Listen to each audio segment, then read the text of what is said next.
ஏகப்பட்ட பண டிஸ்ட்ரிபியூஷன் இதெல்லாம் வந்து போலிங் ப்ராசஸை டிஸ்டர்ப் பண்ணியிருக்காரு. எந்த மாற்று கருத்தும் இல்லை, இது உண்மைதான். பட் அதுவும் இன்னைக்கு வாக்களிக்க வர்றவங்க இதையெல்லாம் தாண்டி மனசாட்சிப்படி சரியான முறையில் வாக்களிப்பாங்கன்னு முழுமையான நம்புறேன். நமக்கு நிறைய ஃபோன் பண்ணியிருக்கிறது எல்லாமே, நிறைய மெசேஜ் போட்டிருக்கோங்க எல்லாமே. சென்னையிலிருந்து குறிப்பாக தென் தமிழகத்திற்கு செல்லக்கூடிய பேருந்து வசதிகள் ரொம்ப குறைவாக இருக்கு.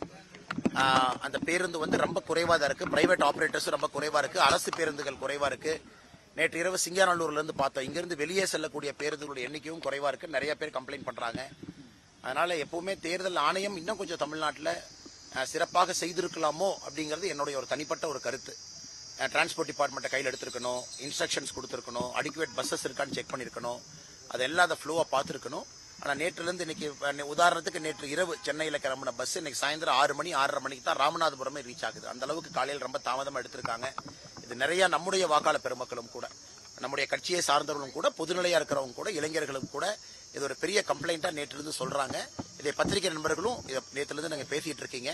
அதனால் தேர்தல் ஆணையம் இன்னும் நேரம் ஆகல, இன்னும் 7 மணி வரைக்கும் போலிங் இருக்கிறனால இன்னும் கொஞ்சம் கண்ட்ரோல் எடுத்து எல்லோரையும் வாக்களிப்பதற்கான வழிவகையை ஏற்படுத்த வேண்டும்.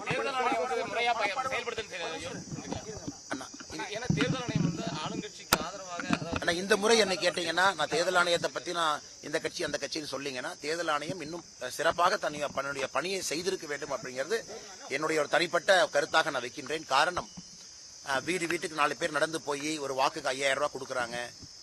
கரூர் சட்டமன்ற தொகுதியில் 1/2 கிராம் தங்க காசை ஒரு வாக்காளருக்கு தைரியமா போய் கொடுக்குறாங்க. இதெல்லாம் ஒரே நாளில் வரல. இந்த பணம் எங்கேயோ இருந்து வந்திருக்கு, எங்கேயோ இடத்துல பதுக்கப்பட்டிருக்கிறது, எங்கேயோ இடத்துல மைக்ரோ மேனேஜ் பண்ணி இந்த பணத்தை கீழே கொண்டு போயிருக்கிறாங்க. அதே போல இவ்வளவு தங்கங்கள் பர்ச்சேஸ். எனக்கு ஒரு சாதாரண பொதுமக்கள் நீங்கள் நானும் போகும்போது 50,000 ரூபாய் பணம் இருக்குன்னா எவ்வளவு பெரிய ப்ராசஸ்ல நம்ம மாட்டி வெளியே வர்றோம். தமிழ்நாட்டில் கிட்டத்தட்ட இவ்வளவு பணம் நம்ம பிடிச்சிருக்கோம், இவ்வளவு லிக்கர் பிடிச்சிருக்கோம்னு நேற்று தேர்தல் ஆணையம் வந்து 100 கோடி ரூபாய்க்கு மேலே சீசர் ஆயிருக்கு, இவ்வளவு லிட்டர் நாங்கள் லிக்கர் பிடிச்சிருக்கோன்னு சொன்னாலும் கூட அது எத்தனை காமன் மேன், பொலிட்டிக்கல் ப்ராசஸ் எவ்வளவு. அதனால் இன்னைக்கு நம்ம கம்ப்ளைண்ட் பண்ணி பிரயோஜனம் இல்லை. ஒரு சிஸ்டத்தை நம்ம நம்பணும், எலெக்ஷன் கமிஷன் நம்பணும். அதனால் தமிழகத்தில் இந்த முறை தேர்தலை பொறுத்தவரை கடந்த 2 நாட்களாக அந்த ப்ராசஸே பயங்கர வீட்டியேட் ஆயிருக்கு. அதுவும் கோயம்புத்தூர்ல நேற்று நம்ம பார்த்தோம். கோயம்புத்தூர் தெற்கு தொகுதியினுடைய சட்டமன்றத்தினுடைய வெற்றி வேட்பாளர் அம்மன் அர்ஜுன் அவர்கள் ஆர்ப்பாட்டம் பண்ணது எல்லாத்தையுமே நம்ம பார்த்தோம். வாக்காளர்கள் பார்த்துக் கொண்டிருக்கின்றார்கள். இதையும் தாண்டி வாக்காளர்கள் வாக்குச்சாவடிக்கு வரும்பொழுது நியாயமாக, நேர்மையாக, மனசாட்சிப்படி வாக்களிப்பார்கள் என்று முழுமையாக நம்புகின்றேன். சத்தமா சொல்லுங்க. எஸ்ஐஆரை பொறுத்தவரை எஸ்ஐஆர் இம்பாக்ட் என்னோட கணக்கு வந்து டோட்டல் போலிங் ப்ராசஸ் தமிழகத்தை பொறுத்தவரை ஒரு 2 to 2.5% டோட்டல் போலிங் ப்ராசஸ்னுடைய பர்சன்டேஜ் வந்து எஸ்ஐஆர் டெலிஷனால மட்டும் உயரும். 2.5% மேல வர்ற எக்ஸ்ட்ரா போலிங் பர்சன்டேஜ் தான் அதிகமான போலிங்கா நம்ம கணக்கு எடுத்துக்கணும். எஸ்ஐஆர் டெலிட்டட் ஓட்டர்ஸ் நீங்க அக்கௌண்ட் எடுத்து பாத்தீங்கன்னா ஒரு 2.5-3% அதை அக்கௌண்ட் பண்ணும்.